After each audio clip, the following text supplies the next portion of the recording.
Hello, ladies and gentlemen, and welcome to another exciting episode of Ask the Culpeppers. And we're the Culpeppers. And as we say every episode, we're not licensed counselors or attorneys.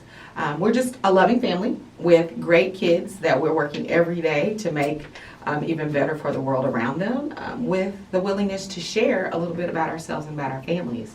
And we're so excited that we have people who are reaching out to ask questions that we can share more about. That's right. And be sure to follow us on Facebook, YouTube, Instagram, and Twitter under Ask the Culpeppers.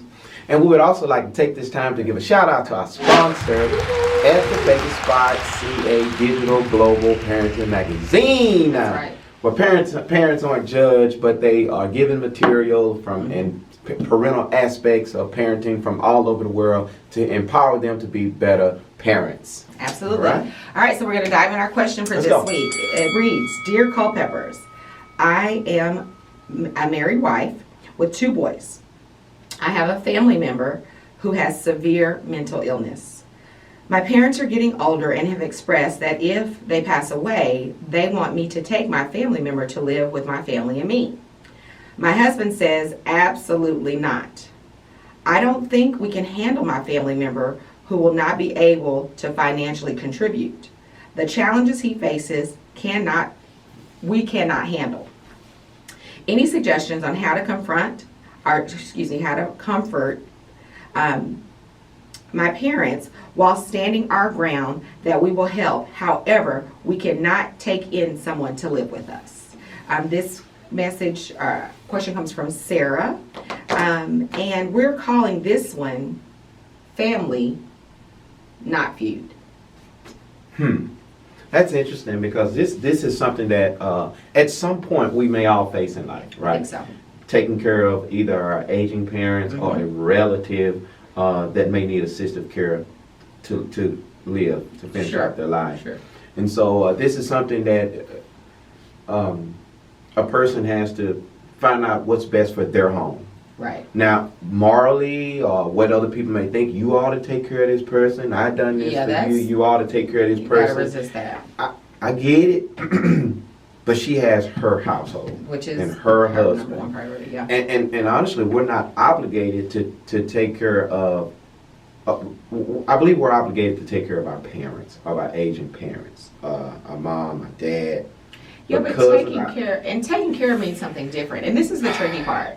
You have to do what you can do as a family, because even taking care of can mean very, very different things.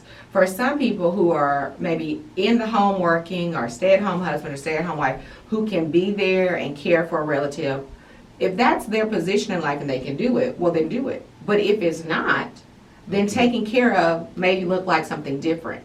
It may look like you all helping finding resources for an appropriate facility or another family member that would be better suited to take that person.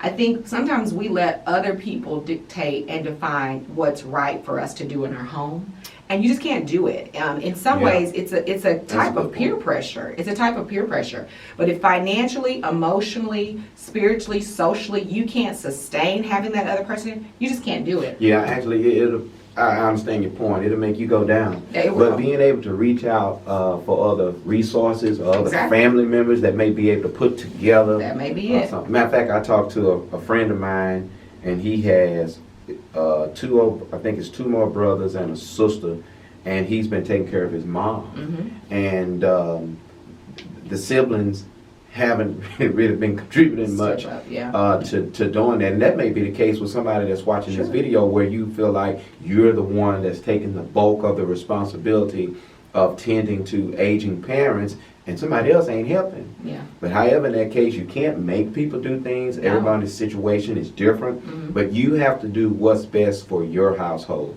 And she said in here that her husband said no. So it's kind of a done deal. It really is. Yeah, I think so, but that's a lie. If one spouse is saying no, the other one can't say yes. And Derek and I have taken lots of family members in over the course of our marriage. Most of them have been teenagers or young, but we've had some adult people living with us. But you got to be on one accord, and to comfort your parents, to have that conversation again. That needs to be a sit down, not a text, not a phone call, but a sit down in person, eye to eye, knee to knee. saying, listen, this is where we are as a family. This is what we can do. And just being honest and doing it now while the parents are still alive and still able-bodied, because they may be able to come up with some other solutions as well, because they probably have better information as to what the care needs are. Right, and I noticed it must not be a brother or sister, just as a family member. Yeah. So it's not her mom or her Maybe dad. not, maybe not. You know, but taking a look at it, I feel like it just does need to be a candid conversation to have with your parents now, before it gets. Yeah, before it becomes a feud. Before it becomes a just tell fight, them, yeah. and then maybe they can come together for a solution to say, hey, what are some alternative care options that we have to care for this aging relative? That's right. And to keep the peace, because as long as the peace is in your house, that's what matters. That's what matters. That's what matters, because everybody else is going to do their own thing. So, right. As always, we are so glad for your questions. Please keep them coming. We have several more questions, so we're going to we've got some great episodes coming up, and we want to encourage you. One of them I'm super excited about, because we're going to have some guests on, and we know everybody loves that. So we've got some special guests lined up here coming soon, and so hopefully continue to follow us and do share, because again, we're all in this together. One person can't build a bridge alone. You know, you're going to need somebody to hand you some planks. That's right. And that's what we're here for. So thank you. All right, well, thank y'all for watching. Shout out to Baby Spot and all you guys that are watching. Share this video as we get ready for season 2. We're gearing up for. All right? All right. That's it. Have a Peace great and day. peace. Talk to you later.